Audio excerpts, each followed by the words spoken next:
Your players step out into the arena, surrounded by cheering spectators. They can feel the ground beneath their feet shaking from the sound, and their hearts beating out of their chests in anticipation. Across the way, their opponents enter, ready for battle in this hollowed ground. But this isn't bloodsport, no, this is Oddball.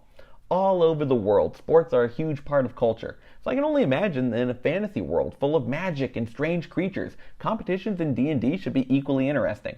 Sure, you can always go for the classic gladiator approach, but sometimes you want something different than a fight to fill your coliseum. In this video, I'll give you the rules for Oddball, a sport you can play in D&D that mixes tactics, magic, and a little bit of mayhem that'll leave your party itching to take home the gold. Without further ado, let's get started. Oddball takes inspiration from a lot of different places, but the premise is simple. 2 teams of 6 compete to throw a ball into their opponent's goal. I chose 6 because that's how many people are in my party, but feel free to adjust for your own number of players as needed. They play on a round field with nets on opposite ends sitting on 5-foot poles. There's a circle around each net, so you have to throw the ball in from distance. You can't just run up and drop it in. And each game begins with a coin flip or roll of a dice to see who starts with the ball. During the course of the match, possession of the ball will rapidly change between both sides. At any given time, a team will either be in possession or out of possession. When in possession, successful plays will increase your team's possession counter. The higher your counter, the higher likelihood that you'll be able to score, which is kind of the most important part of the game. But it also makes executing other plays more difficult. We'll talk about this more later, but for now, just know that throughout the match, you want your team to be in possession. Don't worry about which player exactly has the ball at any given moment or where they are in the field. If their team has possession, then it's assumed that any player can have the ball in their hands when their turn comes up. Play begins with everybody rolling initiative on both teams, and the winners of the coin flip can then choose who on their team will be placed at the top of the action order. What each player can do on their turn depends on their position. In an oddball, you're either a scorer or a slinger. Let's start with scorers. Scorers are the only players allowed to actually possess the ball, and each team has 4 of them. They're the ones who are, you guessed it, trying to score. What actions they can take depends on whether or not their team has the ball, but the main thing to remember is that they cannot use magic, only their own physical abilities. There are 4 actions a scorer can take on their turn, and the first 2 can only be done when their team is in possession. The simplest thing a scorer can do is pass the ball. Unless they want to try and launch it across the field every time, they'll have to work together to get into a better position to bag some goals. They can pass by making either an athletics or an acrobatics check, player's choice. The DC for this check is based on the skill of the opposition team, and will usually start at a pretty low number. If they're facing some scrubs, it could be as low as 7 or 8, while a better team may start higher at 15 or 16. On a success, your team's possession counter increases by 1, which will make it easier for your team to score. But on a failure, your team falls out of possession, giving control of the ball to the other team. Every time possession changes hands, the counter resets to 0. Here's the catch. The more they pass, the more likely the enemy will intercept and steal possession. The DC to succeed increases by 2 for every point that the team has in their possession counter. Will they take the risk and keep passing to make scoring easier, or pull the trigger and try to score rather than risk the ball being stolen? That's your player's choice, but it does bring us to the second play they can make. To score, you have to shoot, and any scorer can go for glory on their turn by making an athletics check. The DC for whether or not they actually succeed is usually higher than that for passing, but it's still based on the same 2 factors. First is the skill of the opposition team. The better the team they're playing, the higher the DC. For a bad team, it may start at 20, while a better opponent could set the DC at 27 or 28. The second factor is the possession counter, but unlike passing, the higher your counter is, the lower the DC. The more passes your team has managed to string together, the better position your players will be in to actually score. So for each point in their possession counter, the DC to score decreases by 2. If you succeed on the check, you score! The crowd goes wild, and your team gains 1 point. Fail, and just like when you miss a pass, your team falls out of possession and the other team gets the ball. So what can scorers do when the other team is in control? That's where their third potential action comes into play. When their team is out of possession, scorers can try to get the ball back by defending. They'll need to make a contested check against a member of the opposition team. I'll talk about how to determine the enemy's modifier in a bit, and the player can choose to make this either athletics or acrobatics, just like on a pass. If you succeed, your team is now back in possession, and your counter resets to 0. But if you fail, your team is still out of possession, and the other team gets to add 1 to their counter instead. As with a lot of Oddball, it's risk and reward. Whether they're in or out of possession, the final action a scorer can take is to attempt to aid their team. You can use almost any skill for this, so long as you can describe how you'll use it to help win the game. Spotting flaws in the enemy's strategy with an investigation check, pumping up the crowd with persuasion, or scaring the enemy's team players with intimidation checks. The DC is based solely on the skill of the opposition team. The better the team, the higher the DC. A successful aid check will give the next attempt to pass, score, or defend that your team makes advantage. If they already have advantage, then they gain an extra D6 to the roll. On a failure, the game state stays the same, though there's less risk for giving aid, but the reward isn't as nice as a pass or a goal. Even when it isn't their turn, the scorers need to be paying attention. That's because it's also their responsibility to keep the other team from scoring. When the enemy is in possession, their players can choose to try a shot on goal. When this happens, one scorer on your team can use their reaction to attempt to intercept the shot. To do this, they make a contested athletics check against the opposition player, and if they succeed, then their team gains possession. But if they fail, then the other team scores and gets a point.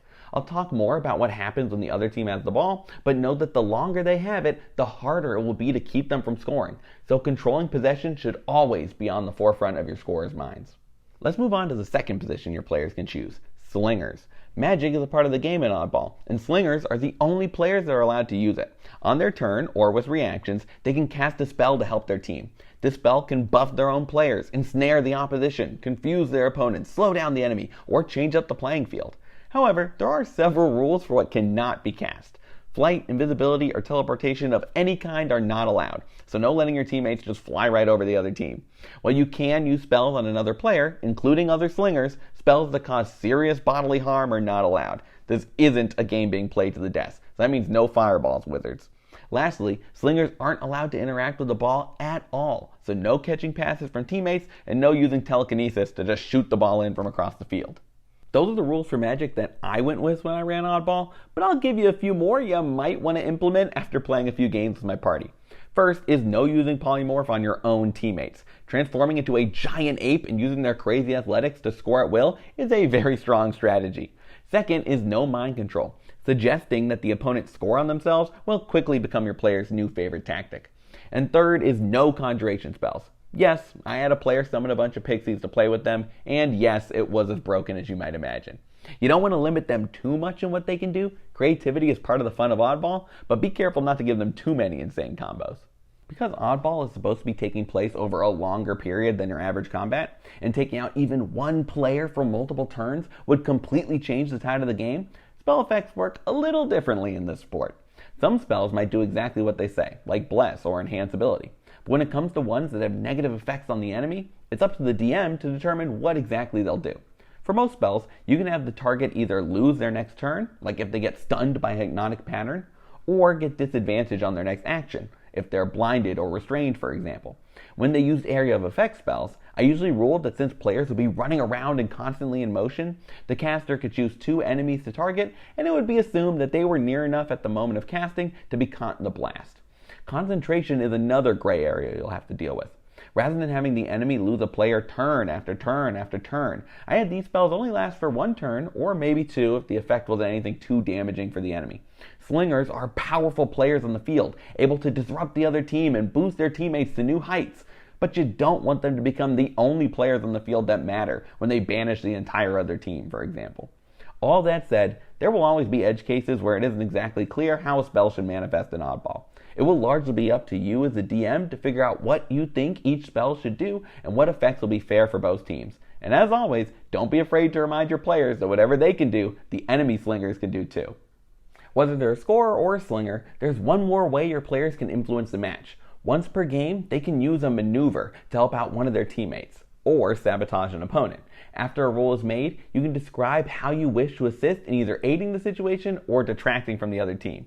You then roll a d6 and can either add it to an ally's roll or subtract it from an enemy's roll. Once you roll to use your maneuver, you can't take it back. You only get 1 shot to help change the game. Use it wisely. That's the player side of things, but what about the team they're facing? As the DM, it'll be up to you to run the enemy players. Keep things simple. The enemy have way less they can do on any given turn than your players do.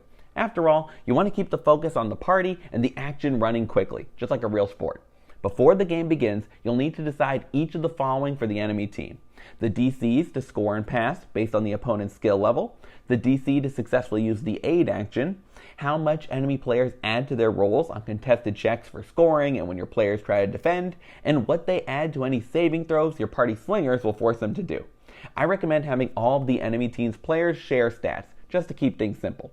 You'll also need to figure out what spells the enemy slingers have available and what they add to spell attacks or have as save DCs. I wouldn't recommend giving them an entire caster stat block, but instead picking a couple of spells that will be useful and giving them a few spell slots for each. Again, you want the enemy's turns to be quick so that the focus is on your party. When a game begins, roll initiative for each of the opponent's scorers and slingers, placing one on top of the order if they win the coin toss. When in possession, each time a scorer goes, they can either choose to add 1 to their possession counter, no roll needed, or shoot for goal, triggering a contested check. They get to add 1 to their roll for each point in their possession counter, so the longer your players let them hold the ball, the more danger their goal will be in. When they're out of possession, I would give each team a defensive ability or two that they can use to mess with your players. For example, they could force the next scorer in your party to try a pass on their turn, and that roll is at disadvantage. Or they can make one of your players roll a perception check, and if they fail, their team loses possession. These team abilities could recharge just like a dragon's breath, so enemy scorers can roll to see if it recharges each turn that ability isn't available. Slingers are a little simpler. When their turn comes up, cast a spell and move on. Try not to take too long on any given opponent's turn, but you want to at least have a few options to keep things fresh and exciting. Of course, even enemy teams will have their stars, so you can add a captain to their lineup. This is a player who on their turn has their own abilities that they can use to affect the game.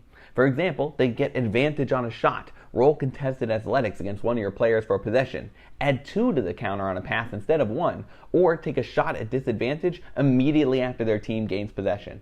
These should also recharge, so they're not unlimited, but it can give your players someone to worry about on the other team and an ally for enemy slingers to protect and buff. For tougher teams, they may have a few captains to help their ranks. For the final match of the tournament in my own campaign, I gave every enemy player their own abilities. You could also give the team more abilities to share, or some that they can use when they have possession instead of only in defense. It'll be up to you to determine exactly how much of a challenge you want this to be for your party, both through the team's abilities and the DCs you assign them. But whether they're playing cupcakes or the reigning champions, your party should have plenty of fun squaring off with teams of all different skill levels.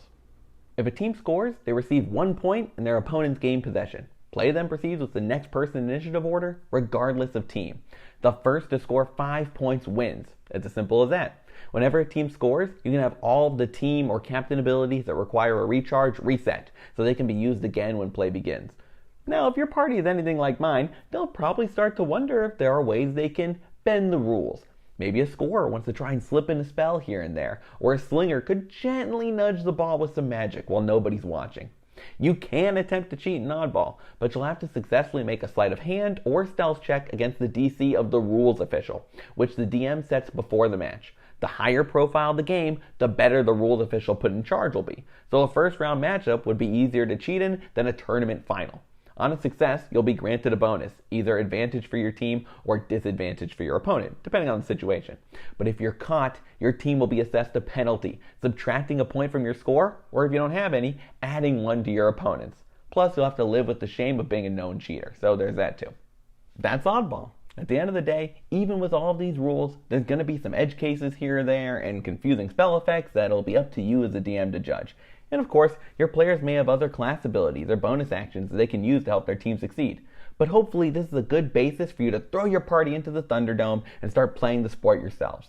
Half the fun will be seeing how creative your party can get with their plays and how crazy you can get with descriptions of intense tackles, slick passes, and game-winning goals. So good luck, and may the best team win.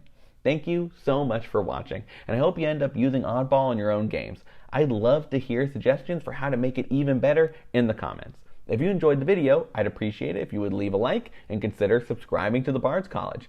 I make videos about D&D, DMing, and everything in between, so if you like this one, stick around. But for now, good luck, and remember, crit your players.